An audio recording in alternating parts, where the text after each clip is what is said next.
Narkoba Polresta Pekanbaru Riau menangkap seorang wanita berjulukan Ratu. Polisi meringkus 2 terduga penyalahgunaan Seorang narkoba di bandar kawasan narkoba di Kota Medan. Saudara Polisi menggerebek kampung narkoba di Jember, Jawa Timur. 6 orang terlibat Polda Sumatera Utara. Dalam penangkapannya, polisi menyita di rumahnya ini polisi menemukan narkotika. Ini adalah rekaman yang Tahukah kamu, menurut data dari BNN, diketahui angka prevalensi penyalahgunaan narkotika pada tahun 2023 sebesar 1,73% atau setara 3,3 juta orang. Mirisnya, dari jumlah tersebut terdapat 312 ribu anak usia remaja yang terpapar narkotika. Pertanyaannya, relakah kita melihat generasi penerus bangsa jadi korban kebinasaan karena narkoba? Apakah kita mau generasi emas bangsa kita hancur dalam jeratan racun narkoba? Assalamualaikum warahmatullahi wabarakatuh. Halo semuanya. Izinkan kami untuk memperkenalkan diri. Nama saya Adam Hasan dan juga rekan saya. Dan saya Kamidia Komarudin Putri.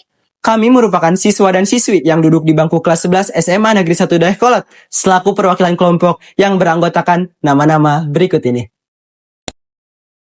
Narkoba adalah zat atau obat yang dapat menimbulkan ketergantungan dan efek merugikan pada kesehatan tubuh dan dilarang oleh hukum.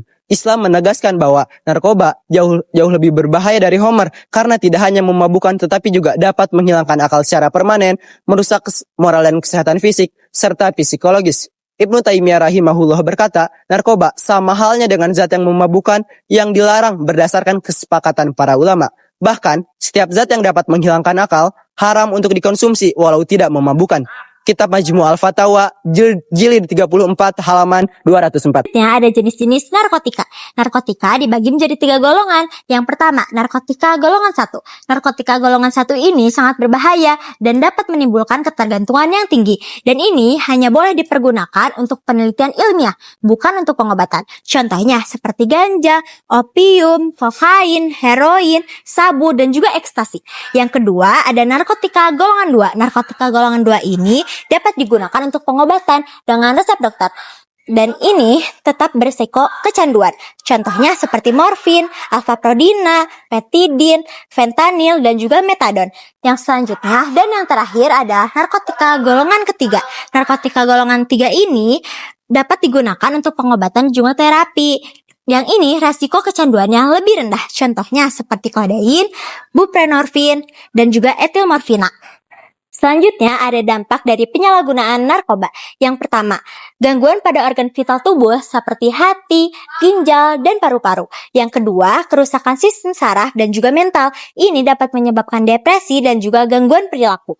Yang ketiga, beresiko kecanduan tinggi dan sulit disembuhkan tanpa bantuan. Yang keempat, menimbulkan masalah sosial, kriminalitas, dan bahkan bisa masuk ke jalur hukum. Yang kelima, kemungkinan kematian akan lebih besar akibat overdosis dan juga keracunan zat berbahaya yang ada di dalam narkoba. Lantas bagaimana cara mencegah penyalahgunaan narkoba? Yang pertama, hindari lingkungan yang dapat memicu penggunaan narkoba seperti pergaulan bebas. Yang kedua, kembangkan aktivitas positif dan gaya hidup sehat. Yang ketiga, meningkatkan komunikasi terbuka dalam keluarga dengan tujuan agar anak dan remaja merasa didukung. Dan yang keempat, tingkatkan kesadaran diri mengenai bahaya penggunaan narkoba. Lalu, ada cara mengatasi penggunaan narkoba. Yang pertama, melakukan pemeriksaan medis. Yang kedua, mengikuti terapi dan konseling psikologis. Yang ketiga, aktif menjalani program rehabilitas sesuai dengan kebutuhan. Dan yang keempat, memperkuat mental dan meningkatkan kepercayaan diri melalui kegiatan positif. Mari kita jaga masa depan bersama. Jangan sampai narkoba merusak generasi emas bangsa kita ini.